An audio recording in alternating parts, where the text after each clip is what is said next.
bad. What's up, guys, and welcome back to the Austrian GP podcast. We've just watched the Austrian Grand Prix, and if you watched our preview and predictions video, it didn't live up to expectations. It really didn't. We expected one of the best races going, and let's be honest, hyped it up as much as we could, and it flopped. Yeah, basically did. It was a bit of a flop, really. There was battles that was looking likely that was going to happen, but it just nothing come to fruition, and it was just a bit. The race start was okay. You know, there was battles going on there. We had first 2 or 3 laps was everywhere was all the positions were quite close as you expected from the start. But we saw Antonelli, Leclerc, the McLarens just behind, Max moving forward. There's a lot going on. There was not loads of overtakes as you said, but there was a lot going on. Yeah, and the thing is, people like chop and chase. We were actually thinking, you know what, this is actually going to set up. When Leclerc dropped back, we thought, especially from the pace we've seen in Barcelona, before the Ferrari was going to come back through. Yeah, that never happened. Then, obviously, we had the other problem with the other Ferrari with the constant pit stops with Lewis, and then he kept bringing him in. And then we thought, he's going to have the pace, especially when he went on the hard tyres. We thought, this is it. Yeah. And then he fell off. And see, I think that's what caused our race to be even worse, is that the Ferraris were just nowhere near it. No. Again, in terms of strategy as well, again, we still can't understand why Ferrari brought Lewis in to bring him on the softs. Because Lewis was in a fairly good position. And I still think, going obviously fast forward throughout the race, he would have been in contention for that podium still, I think. Whereas in the end, there was no chance of him getting that with that extra pit stop. Oh, no, definitely, yeah. I think it was a bit of a strange one because, like I say, he lost so much time and he weren't getting much time back. No. And it was pivotal to his race to really overtake Piastri. Yeah. And then he got stuck behind Piastri and it was... Yeah, it was Piastri and Hadjar at the time, wasn't it? Yeah. So he got past Hadjar, didn't he? And then he struggled behind Piastri. Yeah. And he just... He didn't actually get Piastri in the end, did he? I believe Ferrari brought him in before. Yeah, because the Ferrari said to him over the radio, like, we need it. Yeah. But then I think Hamilton tried. Tyre life just went. Yeah. Another pit stop. As we expect to sort of see, obviously, the high temperatures in Ferrari in Austria, which is why we didn't predict them very high, did we? They didn't. Well, obviously, you predicted Leclerc to get the second, but we didn't expect much of Ferrari this weekend. Not like we saw in Spain. No, we didn't. But I also thought because of the hot temperatures and that, and the tyre data they showed in Barcelona, I thought you never know. There's a chance. There's a chance for it, but they were just lacklustre. Yeah. Which, considering where they've just gone off that massive high of Lewis dominating the race at Barcelona to where they're finishing in this race, was it 5th and 6th? Because I think 5th and 8th probably, weren't it, or something like that. Well, yeah. Leclerc was behind Norris and Hadjar in the end. Yeah, so it's just. So we've gone from like the best strategy call in Barcelona for Hamilton to start, obviously in the softs, for then Ferrari to get on the radio and Leclerc towards the end of the Grand Prix, and Leclerc's like, "What can I do now if I pit?" And then Ferrari like, "Nothing." Yeah, they knew it was game over. Yeah, it literally was. But so Ferrari really didn't have a great race, but a team obviously had a great race, and you know the driver's looking back on form is Russell. Yeah, he's obviously his qualifying lap. I mean, was it allowed? Was it not allowed? Obviously, I did actually watch quite a few videos on this, and it was on the thing a single yellow. Yeah, but I still don't know. If it's still enough of a lift, then yeah, it shows how quick he was. I think we saw a lot of purple sectors, didn't we, at the end of Q3 as well? So I think a lot of people were improving anyway. So it would have been difficult. It would have been interesting to see how it all would have played out in the end. But he still had obviously a good 5 or 6 tenths up to let that 3 or 4 tenths go, so we can still get over the line and still go quickest. But I still don't get how, when someone's going smashing into a wall, like Verstappen did... it's not on Russell. Russell's done what he needed to do. Yeah. It's the FIA and the marshals think they should have gone on double yellow. He should straight away. Yeah. Like, the thing is, like, how do they know that Russell's going to go around that corner perfectly? Yeah. Like, even if he slowed down, what about if he has a high... He could have... failure, suspension failure. It could have any failure in that car, and that could go into Verstappen. Yeah. Safety of the marshals is safety of Verstappen, is safety of George. Yeah. And they've allowed... Not even just George, everyone else as well. Yeah. Again, they were all going flying through that third sector, weren't they? Until obviously the double yellows then came out. But it should have been straight away. As soon as he hit the gravel, because they know where he's going to end up in the wall. Yeah. Straight away double yellow. Like, it's unfortunate for Russell and Antonelli for all their laps behind and afterwards. But straight away they should have flagged that, because it's a high speed corner. If he goes wide, it could have been catastrophic for the whole for the sport, not just for obviously them pair, but for the sport, it could have been many people may have switched off from watching it because if they might think that FIA is not taking it serious enough, which is a bit unfair. But he got pole, and from pole position, George Russell literally he had a good start, and to be honest, he just kept it. He put his car in the right place in the first few corners, didn't he? Kept Leclerc, Hamilton behind, and then from then on in, it just seemed like quite a steady race. Yeah. Well, again, a bit like we did see in the other race as well. Again, that second and third place, it helps him out a little bit when they're battling. Yeah, exactly. As we saw with Hamilton, Hamilton gained hugely from the Mercedes last race weekend battling. Again, it just gave George enough. I think it was going into the first pit stops. I think it was like 4 or 5 seconds in front. So by that point, he's not going to get undercut. No. Because I think at one point Mercedes went onto the radio and obviously said to George, look, keep the pace up because Verstappen is looking quick. In the end, it was just a comfortable race for him, wasn't it? It was, and to be honest, like I say, we obviously had Max trying to close him down at points, which to be honest, they look really strong, the Red Bull, which is good to see. And Max is more competitive and in different, obviously, it's the same as we've seen in Barcelona in the second and third phase of the race. Russell was slower. When he goes in near the final stages, he's just not as quick. His cars, and he's dropping time. If it had been Antonelli in Verstappen's seat, like in terms of like it'd have been the other way around, I think Antonelli would have won the race. But obviously that's if buts and maybes. But Verstappen looked really, really strong throughout the whole race, and he got a good couple of overtakes. He loves it there.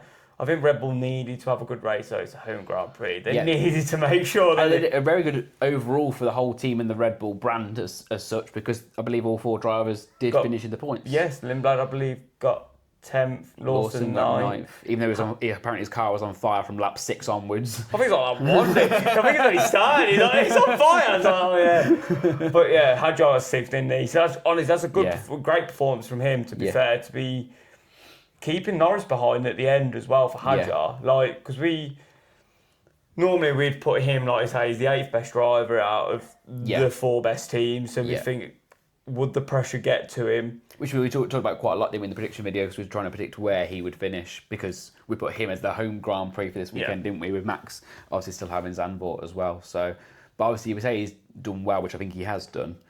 When you look at the overall race time though between him and Max, there's still a gap. Oh yeah, massively. There's still a massive gap, but the thing is, it is Max Verstappen. Like, it's not like it's George Russell or Lando Norris. They're still great drivers, but as proven, Max is just one of them drivers where he will not give their teammate a sniff, no matter what.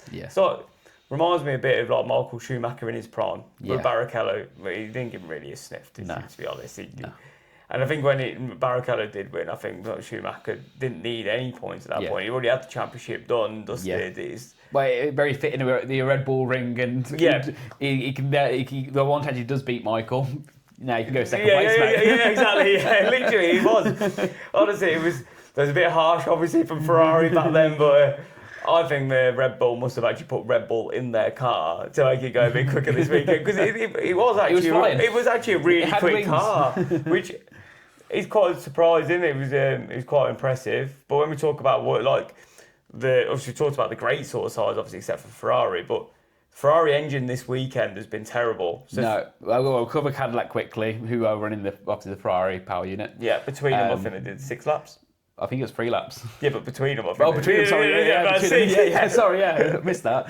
Obviously, we had Ocon and Behrman that were, again, outside the points all race. I think even the pit stops, I don't think any of them featured inside the top 10. No. And obviously, we saw Leclerc going backwards. I think, again, Hamilton was the best still had a strong weekend. I think, like I said, that pit stop and the slight strategy, I think, from Ferrari, when they look back of it, he still could have had still had a strong race, but he could have had a stronger race, I think, and a stronger finish. Well, like I say, the only issue with Hamilton as well was the TS, wasn't it, with the heating. High altitudes. That was on the radio though. That could have been for a lot of the drivers and a lot of the other teams as well. I'm sure they were managing something at some point as well. But like I say, with the smaller turbo, it's going to be overheating because it's working harder. Obviously, they're all going to be overheated because it's higher altitude, but that has to be working harder. When we were saying during our live streams, obviously follow our next one for the British Grand Prix. That's going to be a good one. Don't say it. It's going to be the worst way. We've cursed it now. We did it last weekend, didn't we, in preparation for this? So may as well do it again. But yeah, we were saying about the Mexico Grand Prix, weren't we? Yeah. Highest altitude race, I believe, because it's Mexico City. Don't even bet on Ferrari. They might have sorted things out by then. But no, I know the other Adbo thing coming in, but I don't think that's going to bring a new turbo. That's just going to be surely some other components within the internal combustion engine. But yeah, is there anything else really to mention? So obviously we had Stroll retiring. Yeah, Bottas. Perez, Williams crap again. Williams, we covered on the live stream as well, didn't we? That had they were just nowhere during the race. Obviously, with Sainz retiring. And Sainz was showing us that he was in the pits for the next 30 laps, so I was watching that for a little bit. Did he finish last or not? Who else did we have? That was pretty much it, really, wasn't it? Yeah, no, not really. Like Audi were just outside the points again, where they've always been at the latest races. Alpine did have a stronger race week. They were quite week. Bad, really. Yeah, Franco was down in 17th for a lot of the first period of the race. Yeah. Gasly climbed back through, I think, after the pit stop, so he was quite strong, showing good pace. Made a few overtakes, but again, I'm pretty sure he finished 13th, 14th. He wasn't. I think he was just behind Hulkenberg. I don't know if he got Hulkenberg in the end, so he would have been about 13th, I think. Yeah. So, and then we've already mentioned maybe most of the top 8, haven't we already? So. I don't think, to be honest, we'll get straight into our predictions. Yeah. So, obviously with predictions, we did a prediction video before, which we release on, we try to do it every Wednesday at around 6 p.m. British time. So it's before media day, so before we can cheat or look into anything else and see what everyone's saying. As we can tell by our actual predictions. Yes, most of the time. They are quite bad. But yeah, like I said, we'll do this throughout the whole year, and obviously the loser will give you away the... obviously, depending on the subscriber count, but the loser will give away like a voucher or something. The minimum we're going to give away, if we do give away something at the end of the season, which we will do, because we're going to make sure that we do, is going to be £100 sort of F1 store or manufacturer, constructor sort of, whichever or driver you want to pick. We give you £100 towards merch of your choice. Exactly. But then obviously I'm leading at the moment. I believe I'm like 4 points ahead or something like that. I don't fully know. I think it's around that sort of... We get a nice British GP... sort of graphic out there during the week as well, so you guys will hopefully see that as well. Yeah, but then obviously, so now we're going to go into, we did the outperformance of someone who's outperforming where they should be. It was looking really likely for me as he was on the front row. I put Charles Leclerc. Not going to lie, I was worried at the end of Saturday. I was like, Ferrari are quicker than I thought. Yeah. And you having Leclerc in P2 compared to where he's finished recently or not finished recently, that was looking quite strong. It was, and then I was like, I'm actually quite hopeful. And them hopes disappeared after lap 10. They just went backwards. He just kept going. I was like, that's it, done. He just didn't have any pace, so he can't be... No points for me for there. Who did you have? I had Hulkenberg, which we discussed during the live stream, didn't we? Again, he finished the race this week, but I can't give him for that because he lost finished. The Bortoletto. Yeah, he missed out to his teammate.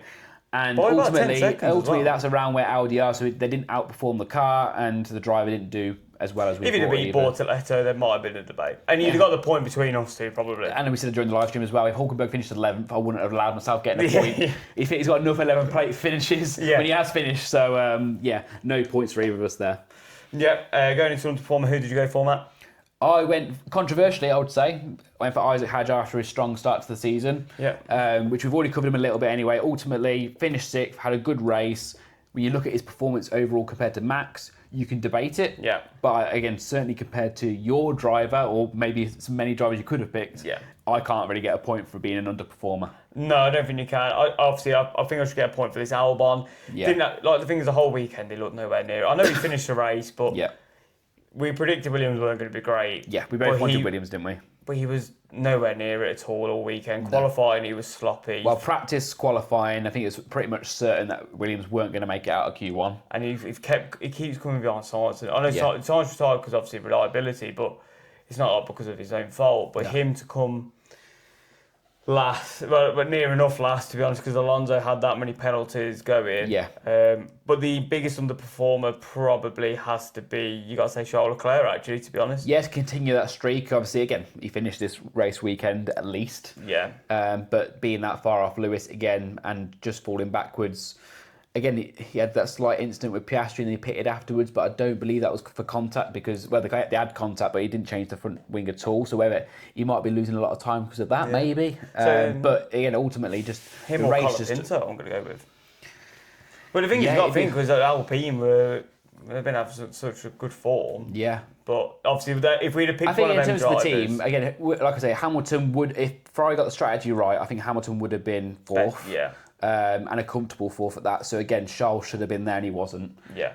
Whereas Gasly, again, like I said, has a fairly strong race in the end, but ultimately Alpines weren't there anyway. So I think if Charles had a good race, he could have been fourth or fifth. In the end, he's eighth. So I think it should be him. Oh, yeah. So like, if we'd have picked him, just to let you know, we'd have got 2 points, but because we picked someone else, I picked an underperforming driver, but not the underperforming driver. So I only get 1 point there. So that's 1-0 to me. But you get a point straight back here because pole position, you went for. It was a lovely assist from you. We both wanted Mercedes drivers, didn't we? Whoever's going to go first this weekend. And you went first in the first category, so you go first in the third category. Yeah. So you went for Kimi Antonelli, didn't you? I did, and you know what? I thought, he was looking likely. I thought this. Well, he might have still got it. Yeah. If it had Verstappen and not crashed, Verstappen could have got pole. Because he was flying as well. Yeah. This is the thing. It was close. It was really close, but the thing is, it just wasn't. I was a bit gutted, to be honest, about Anthony not getting pole. He's probably like his luck's just turning a little bit at the minute, but he's still getting results and he's still getting there. And he's still maintaining his lead. Was it 44 points after this weekend, I believe? Yeah, he's not losing it. Again, it's got to be, 2 DNFs and then George scoring maximum points for it to all reverse round completely. So, I don't think he'll be worrying anytime soon. But obviously you got the point there for good old George Russell getting on form again, to be fair, which is great. Just in time for the British Grand Prix next weekend as well. And obviously he's never won it there, obviously, so he wants to be a big performer. He's in the fastest car. It's his best chance of winning the British Grand Prix. Yeah. And we've had 2 British Grand Prix with a British driver winning it.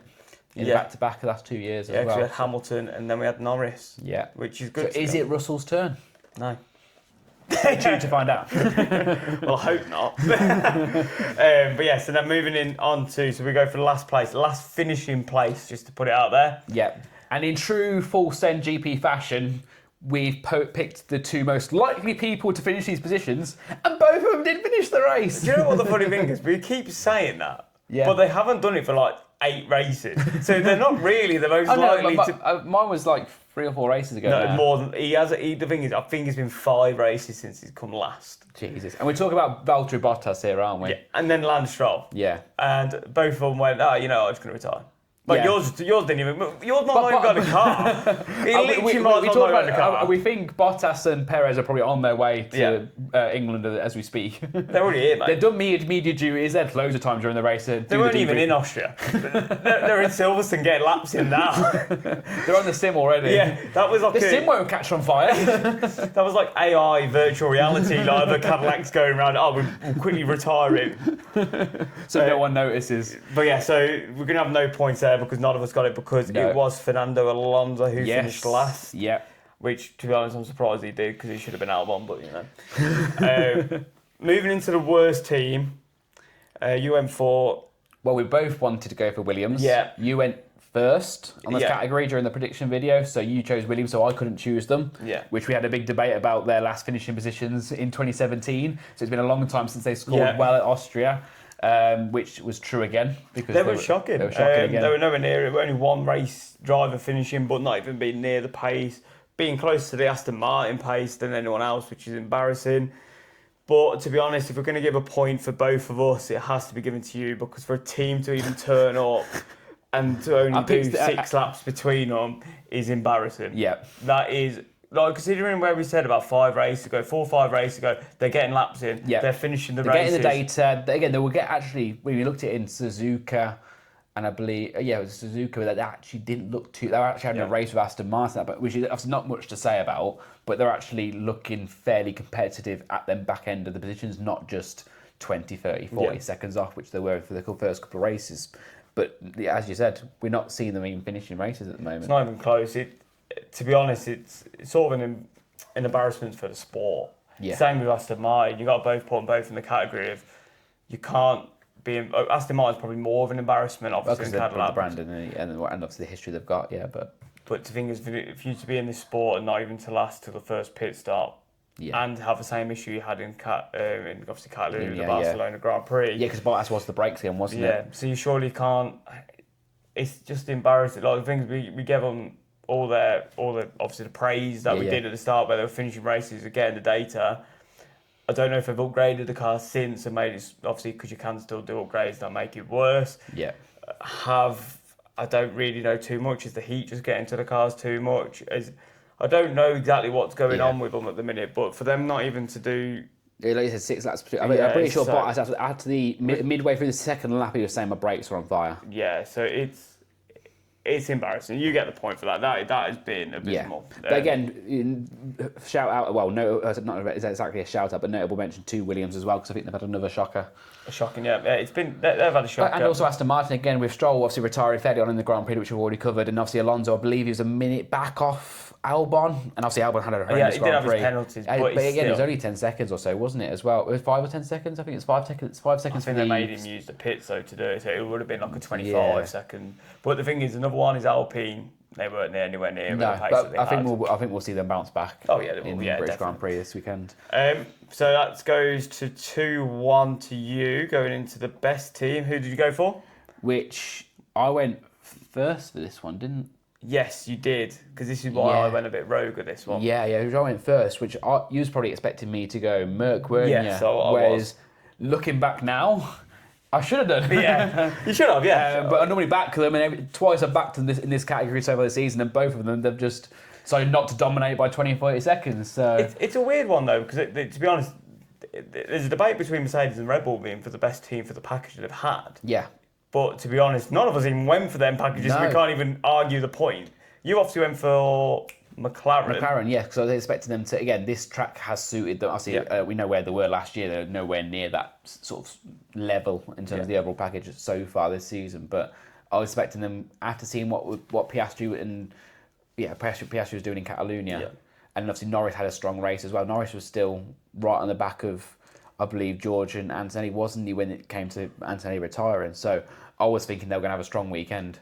Well, that's the thing, actually. If you think about Catalunya, like, Ferrari were good, McLaren were good, and we thought this is it, it's going to progress, it's going to get out. That's why we changed our predictions, so we didn't go just copy-paste and just go, okay, we're going to back Mercedes. These teams were getting close, and they have been bringing upgrades as well. And obviously we saw Hamilton dominating Catalunya, but we didn't go Ferrari. No. We didn't go Red Bull. No. I went McLaren, and you went... I went for Alpine, so we can't get any points for that. No, and we don't do a battle between us, do we, for this category? No, so we always, again, as it's only the teams, there's only obviously 12 teams, we do just go for, if you get the best team, you get the point. Yeah. Which we would give it to Red Bull, I'm guessing, then, in this case? It'd be Red Bull or Mercedes, because to be honest, Mercedes, like I say, 2 people on the podium, which, to be honest, at the start of the season, first third, you'd be like, but first third now, with everyone catching up with the pace and that, it's a great performance, and they look solid, didn't they, to be honest.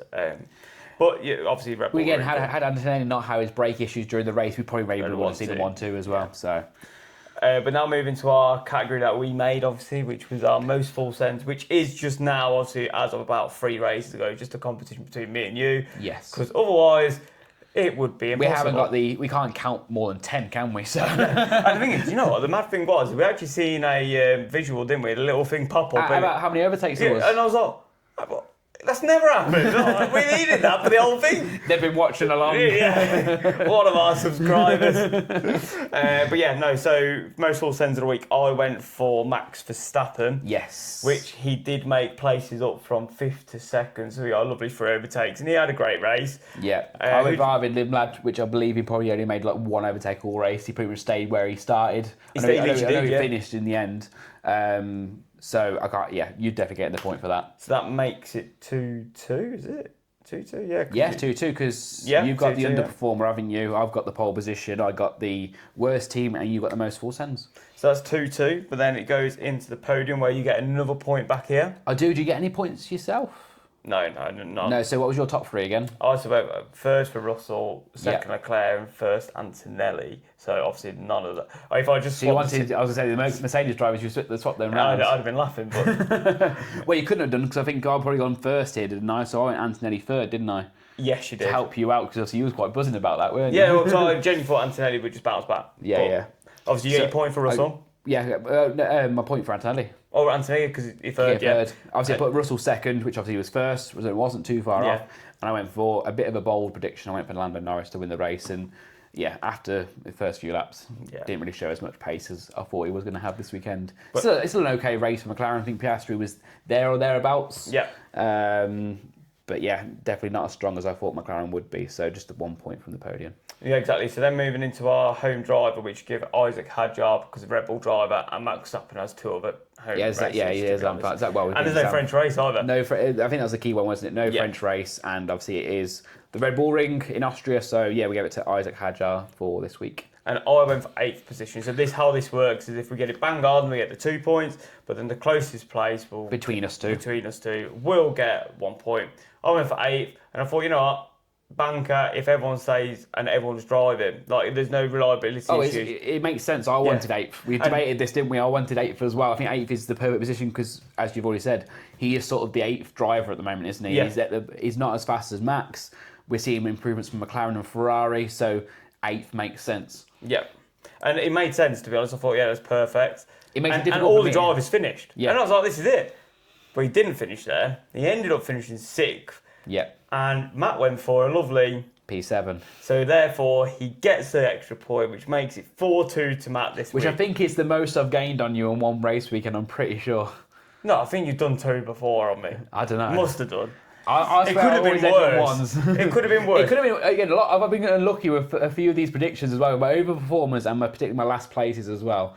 I've definitely could have gained a lot more over the last few race weekends. I think I'm only like 1 or 2 ahead. I'm really not far ahead. You guys will find out on the graphic we do, and when we do our race recap and the watch along for next week for the British Grand Prix. Do you know what? We'll know exactly where we are by that point as well. I'm going to make a note on here that I'm just going to, every week when we do this, we're just going to make a quick note and I'm going to put Matt wins 4-2. Because if I put that there, then I know when we're trying to put it on our spreadsheet, we know that... This is how serious we are, guys. It's a spreadsheet and everything. We want to give it away to you guys in terms of the giveaway at the end of the season, but neither of us want to give away the giveaway. No, definitely not. No, I don't want to give you any of my money. I ain't got it anyway. But now moving on to our F1 Fantasy. Yes. Please obviously join our team. We need to actually make sure, we need to do pop-ups and that for you, to be honest, during our thing. Yeah. Because we're not actually that great at that. We need to get more people into it I think we have, is it 10 or something? Still got the 10, I believe. Looking at it anyway, Well, I'm guessing the drivers that you're going to want this weekend, obviously George Russell get your times 2. Yeah. You want your Max Verstappens, particularly with the overtakes and the bonuses. You brought in, he done well. Yeah, I wanted Antonelli, which he didn't retire this week, so he would have done okay for me. Did you still go for Charles Leclerc? Oh, I've just left him there, yeah. But he's still got me plus points, which is the best bit. Was he every times 2 as well? Yeah, so he's got me 14 points. But obviously for me, swapping away from Sergio Perez this week to Hulkenberg. Hulkenberg finished, so if he's got me minus points, I'm going to be gutted. Yeah. But obviously Perez didn't finish, so that would have got me minus points, so I'm happy with that. I'm trying to see who else. I ended up on around 75 and predicted. So between me and you, I've surely beaten you this week. No, you beat me. You beat me most weeks on this, to be fair. But see, it's knowledge. The worst one, obviously, has to be again. Mitchell Jones. Really? I suppose Lando did finish 7th, didn't he? Yeah, but you got 20 points. Minus 15 is projected. I think that is now a record. He's got a Cadillac with minus 41. Oh dear. Valtteri Bottas and Sergio Perez with That is the ultimate combination. So he got minus 81 points just on those. He's got Bottas and Perez? Yeah, he's got them both. And the best, we have to give the best one to... It's fair. Anthony Cause, you got 80 points, which is not... I think you might have got... No, Brad Nichols. Yeah. So Brad Nichols has got a whopping 171 points. Which at the moment is actually the battle of probably the best of the rest. Yeah. Between me and Brad.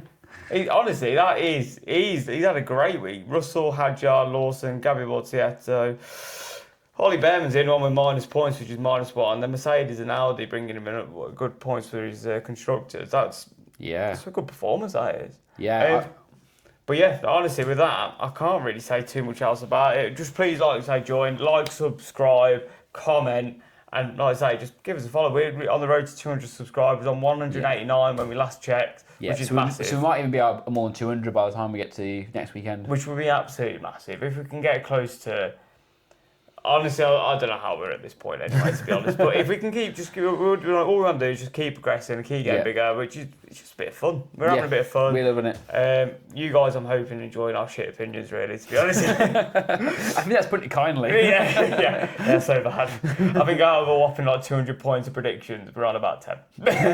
Maybe a bit more than that. I'd give ourselves 35, 40 between us now at this point of the season. But it's still miles off. Where we should be. We haven't got our magic ball, so... No, we don't. But yeah, like I say, guys, please like, subscribe. We're going to be getting into our British Grand Prix predictions now. Yeah. And we're going to hope, and we're going to do everything as massive for this one as possible. Yes. But yeah, this is a massive race next weekend, and we'll see you then for it. So, peace. Peace.